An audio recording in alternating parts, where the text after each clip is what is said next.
So, hello everyone and welcome. My name is Emily Baxi. I am a director with the Milken Institute Science Philanthropy Accelerator and also a program director with Breakthrough Discoveries for Thriving with Bipolar Disorder.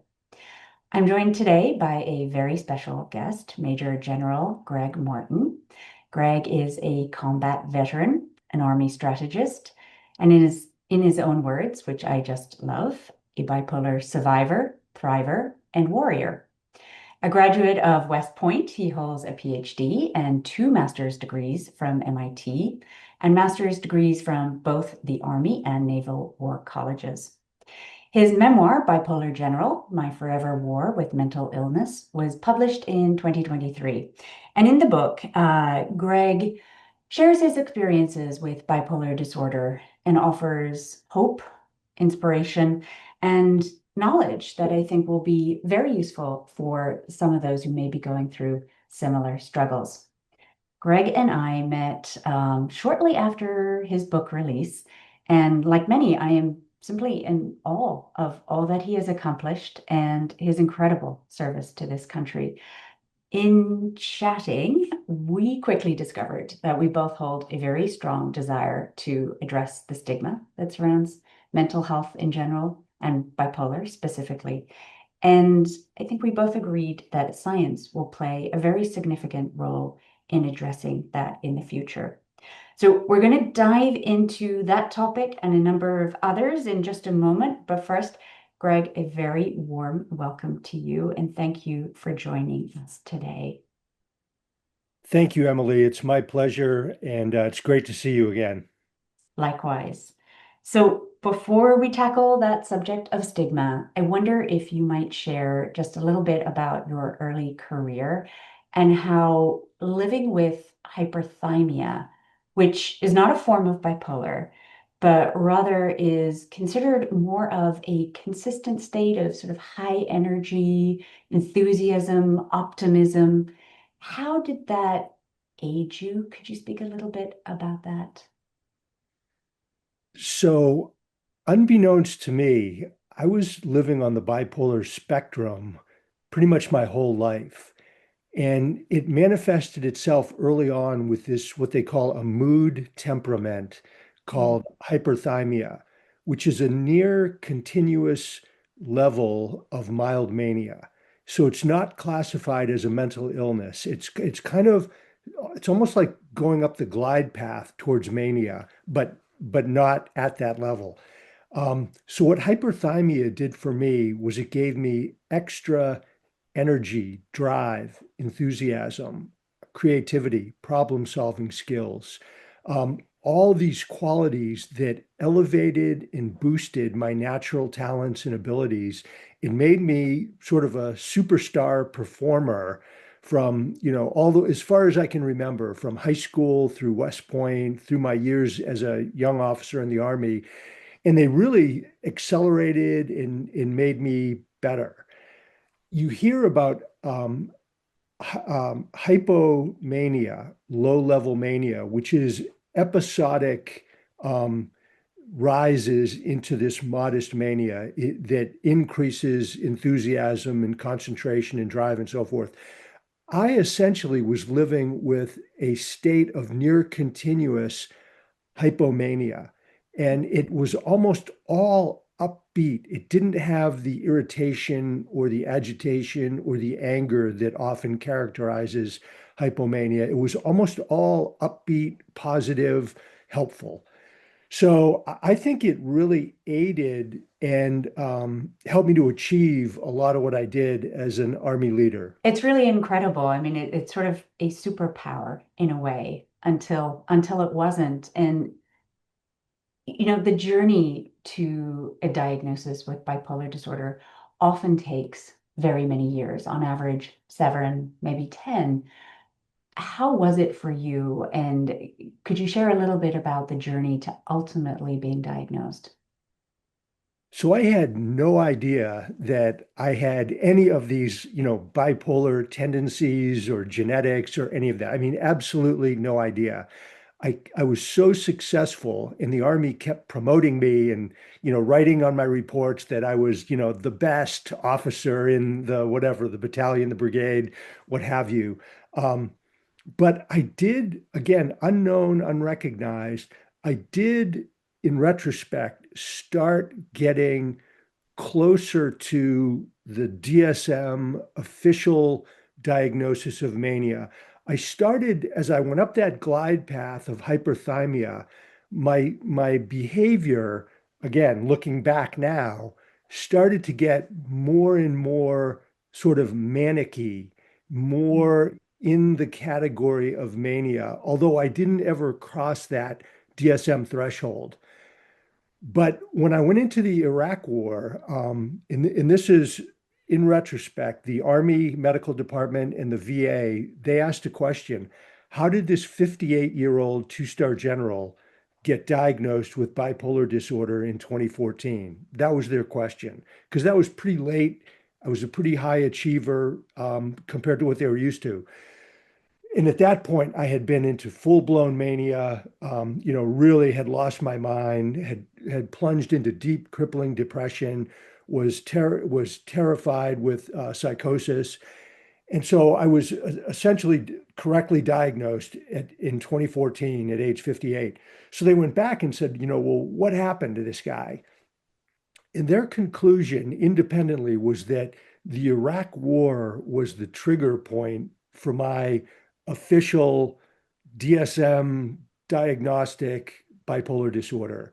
They said that the stress, the pressure, the thrill, the euphoria, everything that went into that, leadership in combat experience triggered my genetic predisposition. And so that was kind of the trigger point.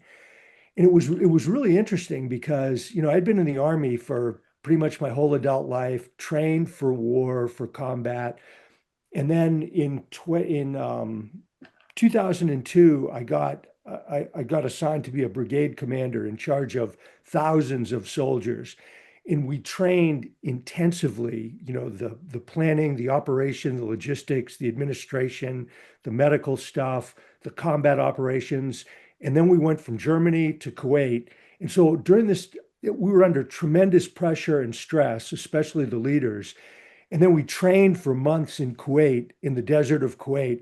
And then we got the order to attack from the US president, and we launched this attack to Baghdad. I felt like 1,000 pounds had been lifted off of my shoulders, and now we were on the move. It was no longer planning and preparation and training. We were doing it.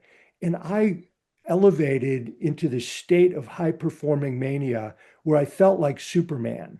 I was making life and death decisions, under fire, um, in combat, maneuvering all over this very dangerous, deadly battlefield, moving, fast with, helicopter gunships, Air Force, Navy, jets coming in, dropping bombs, artillery going off, getting attacked by guerrilla terrorist fighters. At the same time, we were, fighting the Iraqi army with tanks and all that kind of stuff. It was just an unbelievable experience, something like out of a dream. And I think I performed better and was at a higher level of myself than I've ever been in my entire life. And that persisted for a couple of months while we did this attack onto Baghdad and deposed Saddam Hussein and his regime. But then the war changed. It became a guerrilla war, a counter-terrorist fight. And we lost kind of this big advantage the US Army had with high technology and everything.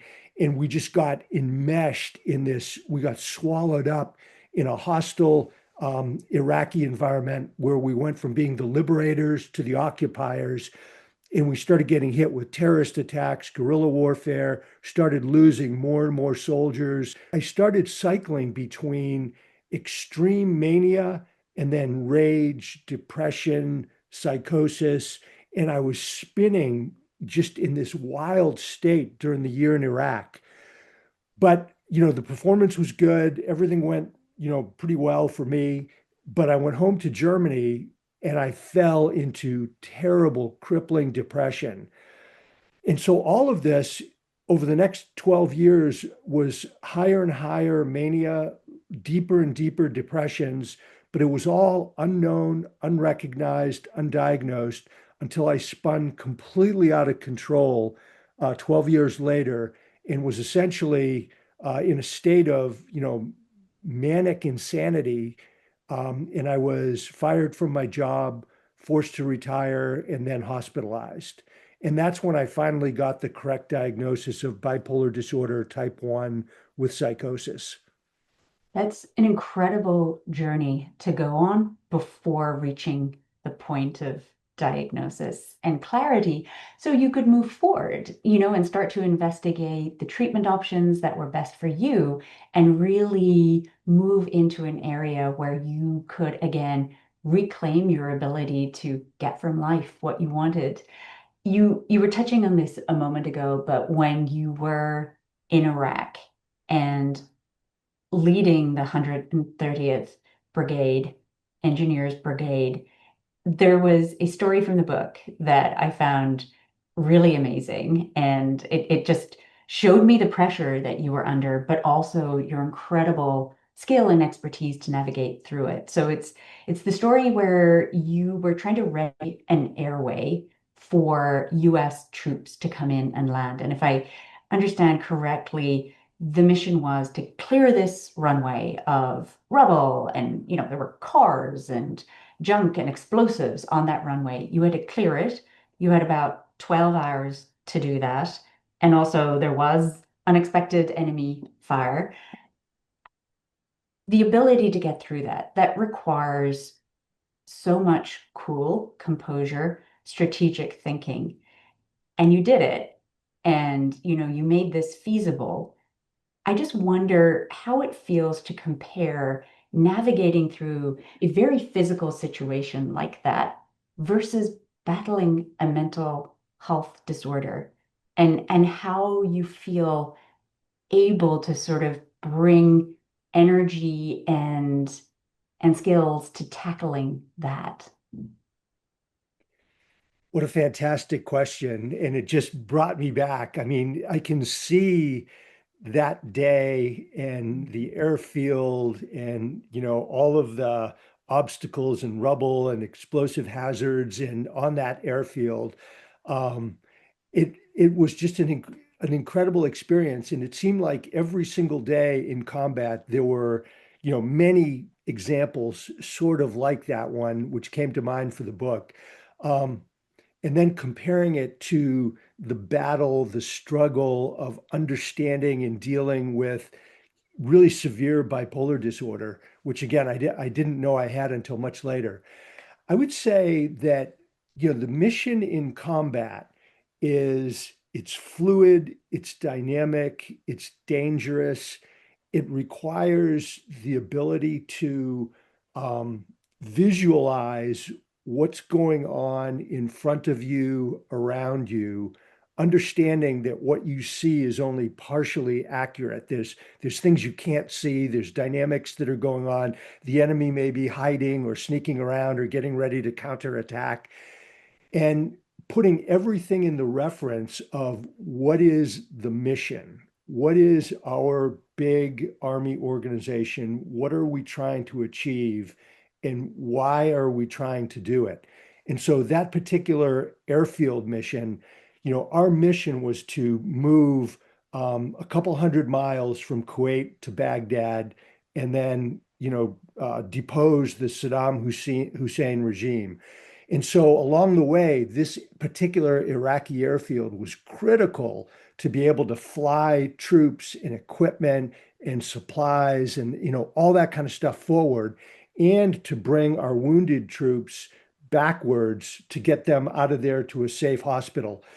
So, our troops knew that this was a mission ahead of time. We had plotted on the map that we needed to capture this airfield, seize it, clear it, clean it up, reduce all enemy forces, and have it able to start landing airplanes and helicopters within 12 hours.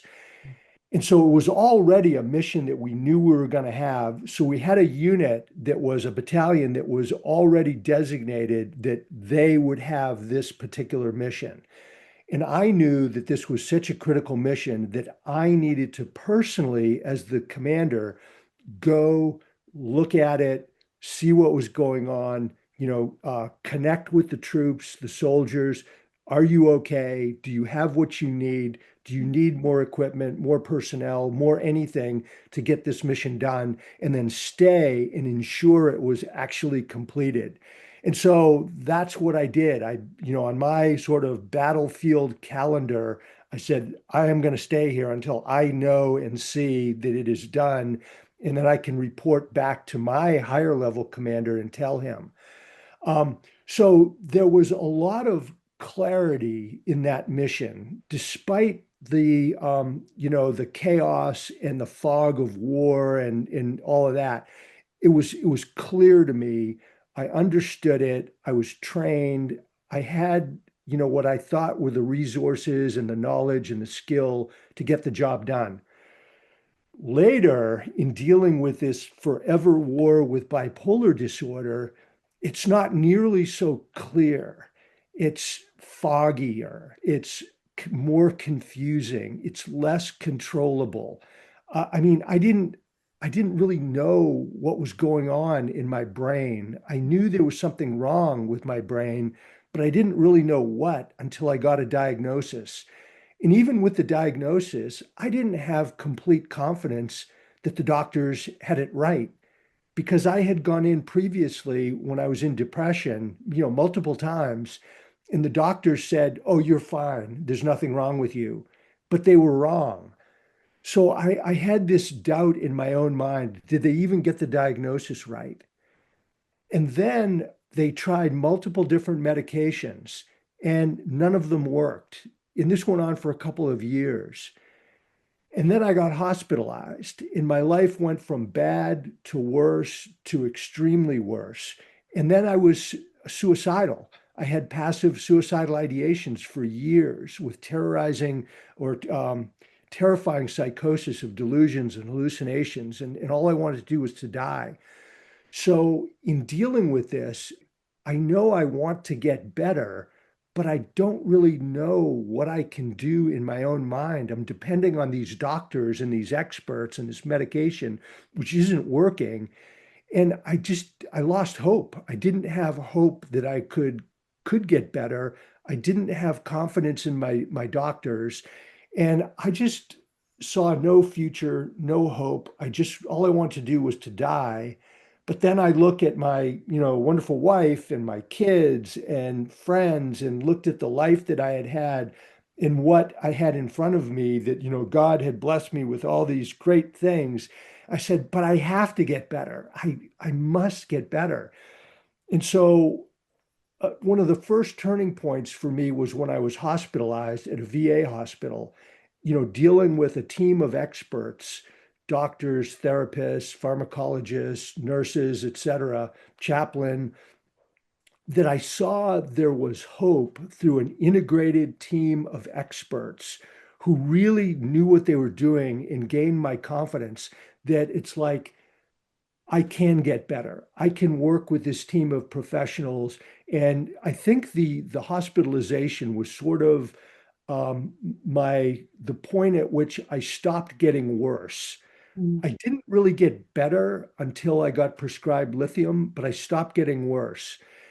And so from there, it was a steady climb with rough spots, ups and downs, rough patches. It was not a steady upward climb. A lot of ups and downs, setbacks, but over time, over the last, almost 10 years, I've slowly gotten better and better and regained my mental health. I've studied and learned and read and listened to lectures and gone to conferences and did the research for my book and many articles and talks. And so I would say it's not nearly as clear and definable as the combat mission, but it is doable. And so where I'm at now, and I've even had some rough patches in the last months and years that were pretty significant. Um, like I've gone back into the hospital again. I wasn't in terrible shape, but it was serious enough that my doctors recommended it. And but I'm at a point now where I feel confident that with the right level of expertise, and I'm working with some people who are really top notch, That's and great. we, refined the diagnosis and refined the medication, and I've refined my lifestyle and my daily work structure, the social rhythm therapy with, Mhm. faith and family and fitness and friends and fun and structure and meal times and diet and exercise and all those things. And I feel pretty good now where I am approaching the level of knowledge and expertise about my mental health condition to where I really know what I need to do. I understand the situation. I can self-monitor and feel and sense in myself if I'm starting to get sort of manicky and going too high, or if I'm starting to get, depressed and go too low, what the triggers are, how to counter the triggers, all of these things that I had on the battlefield through training, expertise, and my own sense of combat. I feel like I've now kind of got my mind and my head wrapped around in terms of my bipolar condition. So that's a very long answer, and it's been a journey from where I didn't have any of that to now I feel pretty confident and pretty good. I'm really glad to hear that and acknowledge that creating that network of physicians, family support, community support around you is so important to making sure that you can continue to do well, to thrive. And it's also a self journey, right? You noted in there multiple times where you have to keep track of how are you doing and to know when to lean into resources and ask for help. You also mentioned um, passive suicidal ideation. And I wonder if you, because this is something that many of us may not be as familiar with, could you share a little bit about that and why it was so important that I remember in the book you explained there was a psychiatrist who asked you about that. And it was really the turning point to getting you the help that you needed. But it seemed to me that it could easily have not been asked. And that might have been, a real shame for not getting you access to care that was needed at that point. Yeah, that is a fantastic question. That was a turning point in the understanding and the treatment of my bipolar condition. Mhm. So from my experience, when I have gone and seen a doctor or a nurse or whatever having to do with mental health, they always ask, "Are you suicidal?" Mhm. And for me, my definition of suicide is that I have a plan and I want to kill myself. And I have never really had that. And so they ask the question, are you suicidal? And so I always say, no, I'm not. And I think that's the case with most other people who go in and see a mental health professional, is they probably answer the question, no, unless they really have a solid plan and intend on killing themselves.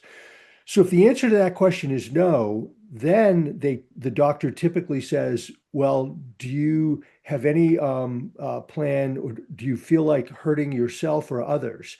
And again, the answer is typically no for most people most of the time.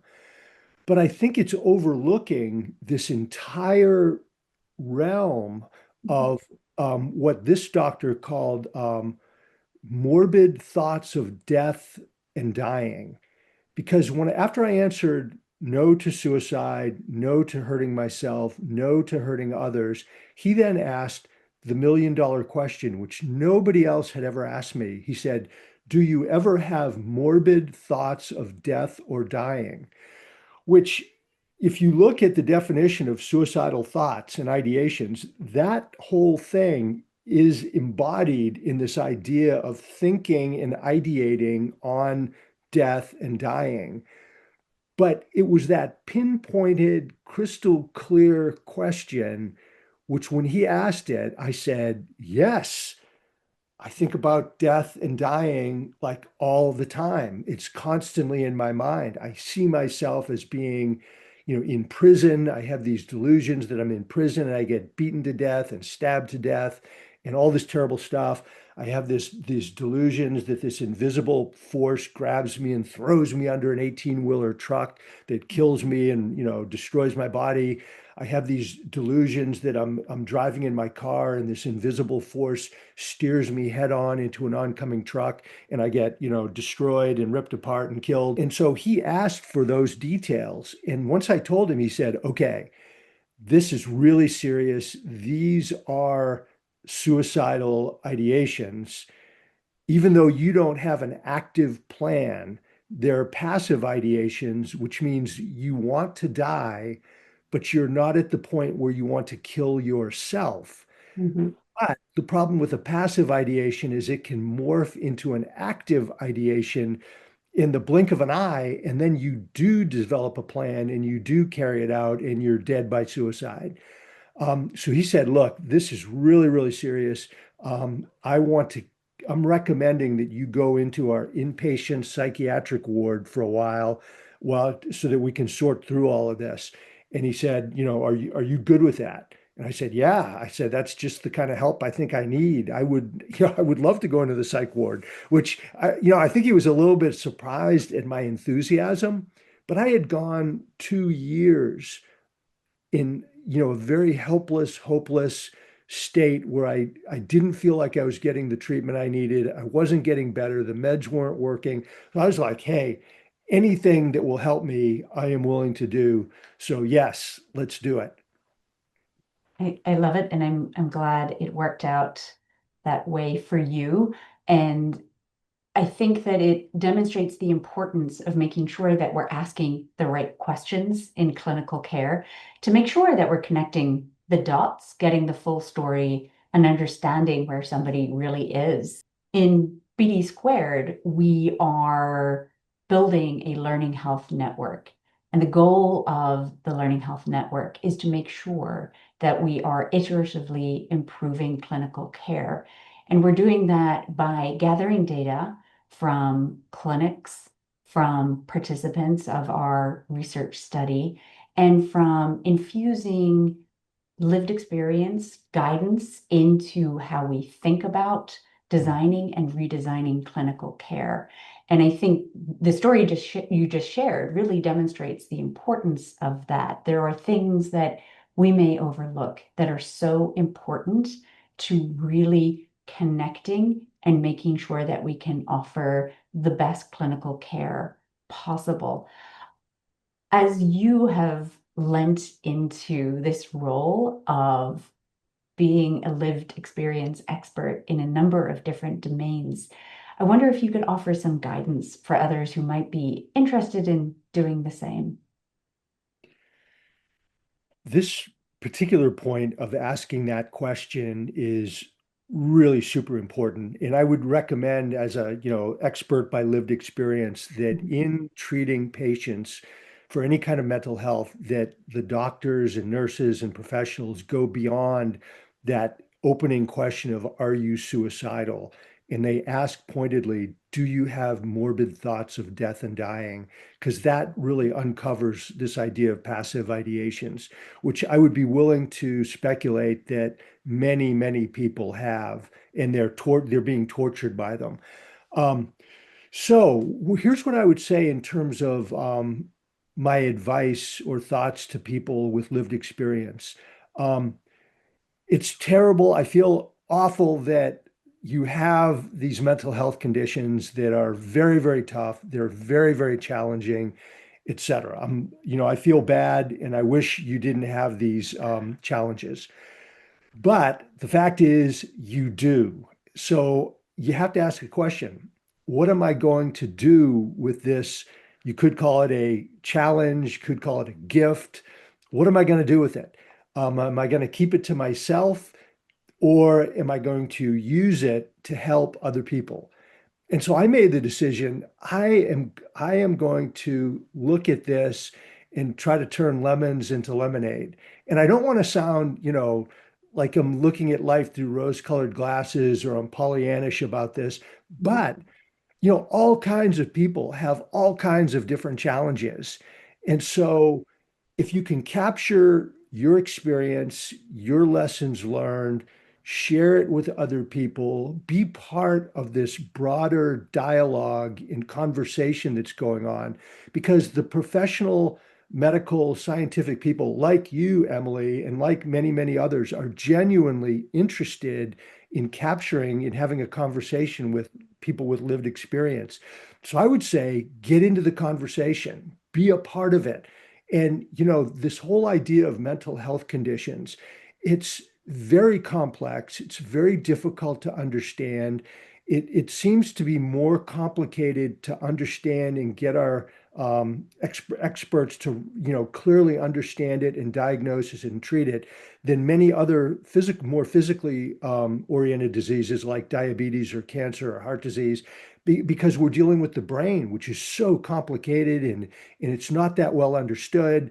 And so the thoughts and the comments of people who have lived with it can really inform the dialogue and ultimately the treatment and the science and the practice. So I would say if you have a story to share, tell your story, be open about it, share it with other people. And by the way, the best, most powerful antidote to stigma is people sharing their own stories, because there's nothing like having a person with a face on it and a story behind it to educate people and inform them so that we can start chipping away at and getting rid of stigma. So not only are you doing yourself a favor in the community, but you're helping to get rid of stigma. Then I would say if you feel open about sharing your story, write about it. People, newspapers and magazines are always looking to publish little stories about things, and then start developing your network. Become a part. Go to conferences. Get involved with organizations like NAMI, who are always looking for people. Depression and Bipolar Support Alliance, the International Bipolar Foundation. Get involved, meet people, speak, become part of this network. And I think it will help you in your own therapy and recovery, and it'll help a lot of other people as well. Could not agree more with all of that. The the goal to destigmatize is one that I think you have embraced very fully. I feel like you've rolled up your sleeves just as you did on the battlefield. And, this time your allies are researchers, clinicians, advocates, and you're really taking this on and you're really diving in and telling your story for the benefit of others. And so thank you for doing that. It is very much appreciated by the whole community. You're not the only one in your family living with bipolar disorder. You mention in your book that two of your sons also live with bipolar disorder, and you share something of the journey that you went on with your first son's diagnosis. And I want to, if it's okay, just read a line from the book that shares something around that. You said, like most military people, I knew at the time I didn't think there was any such thing as a mental illness, that it was all in the person's mind. And you go on to reflect on the naivety of that statement, but then you very quickly learned all that you could and became your son's greatest advocate. First, I want to acknowledge how brave it is to share that journey, but also to recognize that that is the power of stigma, and to ask, what role do you think organizations, institutes, and education have to play in destigmatizing mental health issues? Fantastic question. I think that they need to really work hard to understand, the complexity and the totality of mental illness and mental health conditions. Try to understand it, work professionally to come up with solutions and ways to deal with these very, very complex conditions, and do it all in a very empathetic way in which they're really trying to understand the condition in the people who have these illnesses, so that they're not just little mice in a lab, but that they're actual real people. It could be, it could be their parent, a family member, it could be a child, could be a close friend, a work colleague, etc. So that these are real people, most of whom don't have the advantage of, the knowledge, the expertise, the time, the ability to really understand this stuff. So to really empathize with them and know that they are dealing with real people and their work is going to make could make a real difference in the lives of these people. It could improve their quality of life, their care. It could make the difference. The work, the scientific medical work could make the difference between having a life that is ruined in terms of education, opportunity, jobs, relationships, that could lead to destruction, loss of opportunity, even death. Death, an untimely early death or a suicide. So that is a path. But due to this excellent scientific medical work and understanding and advancement, you can help people live a happy, healthy, purposeful, successful life. Because with mental health conditions, yes, they're tough, they're hard, they can be deadly, but they're also understandable, they're manageable. People can understand, take the right medication, get the right treatment, and manage their bipolar disorder, which is a chronic condition, but they can manage it and live a good, happy life. So I would encourage them to understand all of that. And a way to do that is to really embrace this idea of experts by lived experience, which is something I applaud the scientific and medical community that they've so reached out and embraced people, like myself, to be a part of this work and this conversation. So those are a few of my thoughts. Yeah, no, that's terrific. Thank you so much for sharing. And we've chatted about this before, but I'd love to get your reflections on what is the role of science and research in tackling stigma. I think stigma is largely based on ignorance and fear in the population. So people, they don't understand it. They don't have the right clarity, the right picture of what's actually happening in terms of, mental health. And then they're afraid because of the stereotypes and some of the media and the movies and things like that. So it's kind of like it's a social disease or a social condition that is, in many ways like prejudice and bigotry. And so that's sort of what stigma is. And then they take it out on the person who has the mental condition. So the person with the mental condition is fighting a two-front war. They're fighting the disease or the illness itself, which is hard enough. And then they're fighting a second front in the war against people who have all these ignorant, fearful thoughts. So, what I think science can do in terms of stigma is to really make it crystal clear that mental illness, mental health conditions actually have a biological, physiological root to them, so that people get the idea that, okay, it's in many ways, it's not different than having cancer or heart disease or diabetes, that this is physically rooted, and scientists can understand and explain and teach the public that, hey, this is physically, biologically going on inside this very, very complex organ called the brain.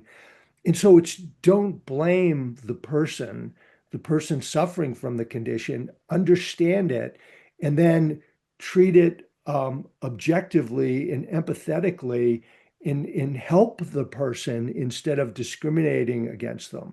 So those are some things science can do to help. Yeah, and I love that you draw out that dual role that for somebody living with bipolar disorder, you are at once trying to get the biology right, trying to get the right therapeutic intervention, but you're also dealing with how do I interact with life, build a path where I am thriving in the integrated network, which is part of BD², we are conducting a longitudinal cohort study where we are enrolling up to about 4,000 individuals and really trying to understand to the best of our abilities with the tools and the techniques that we have at hand today. What is the clinical profile? What is the digital profile?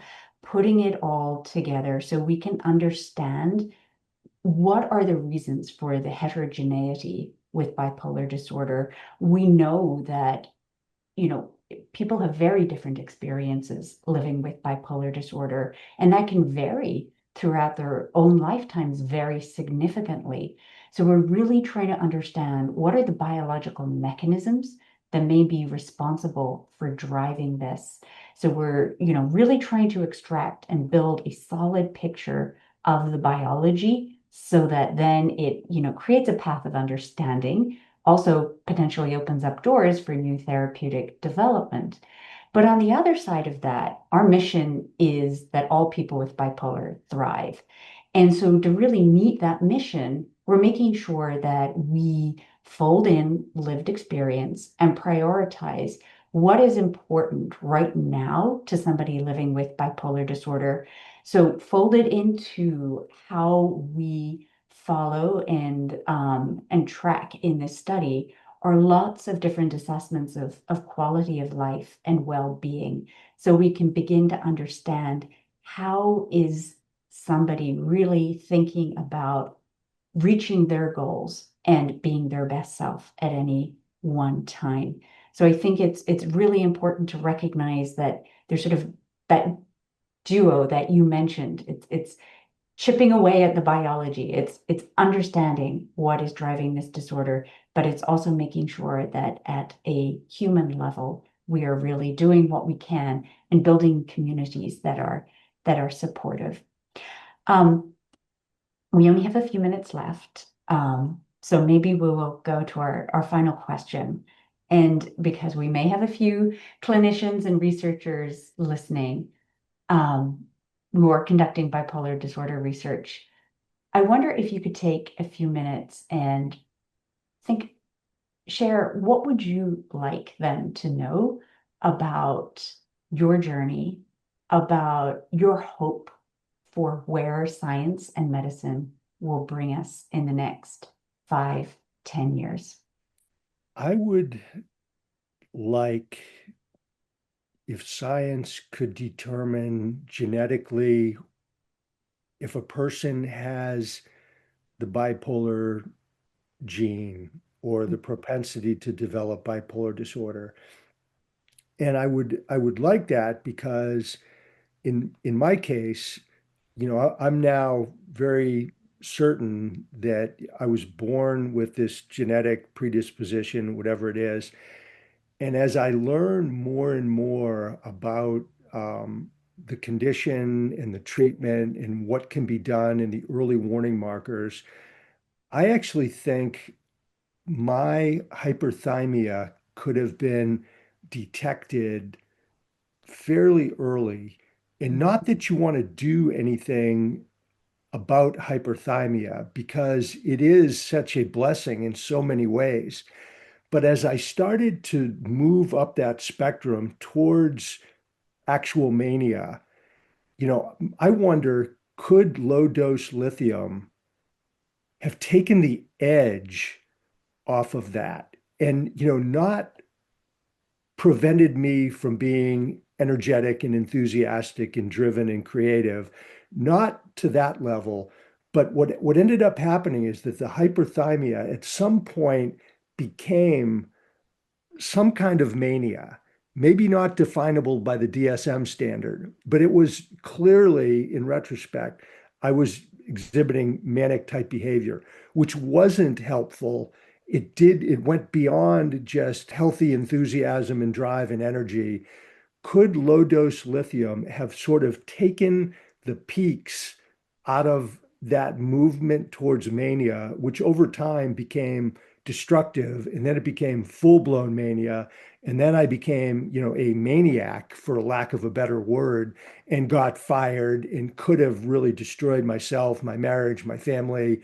I mean, a lot of the consequences could have been catastrophic. I was lucky they weren't. But, that's kind of it, looking at my own lived experience. Is a future scenario like that possible where we have such an understanding and we can track the genes and the movement and the spectrum and the glide path, and can we have medication, maybe lithium, maybe something else, that could smooth it out so that people don't go into those highs, and on the other side of the coin, prevent these serious depressions.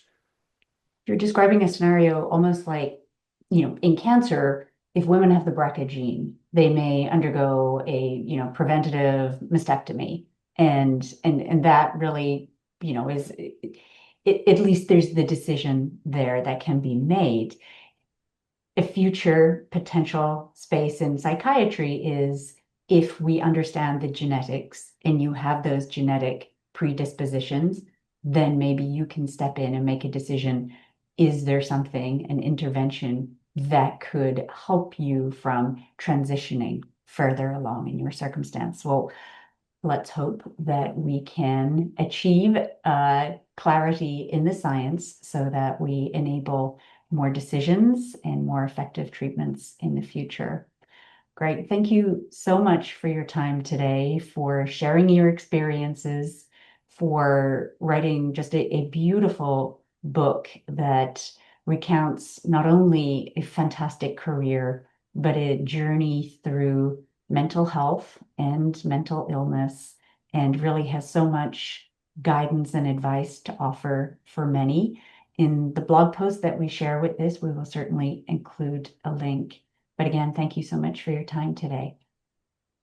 My pleasure. Thank you, Emily. Really appreciate you. And to the entire BD² team, thank you for, what you're doing, because you are definitely making a difference in this entire realm. So thank you all very, very much.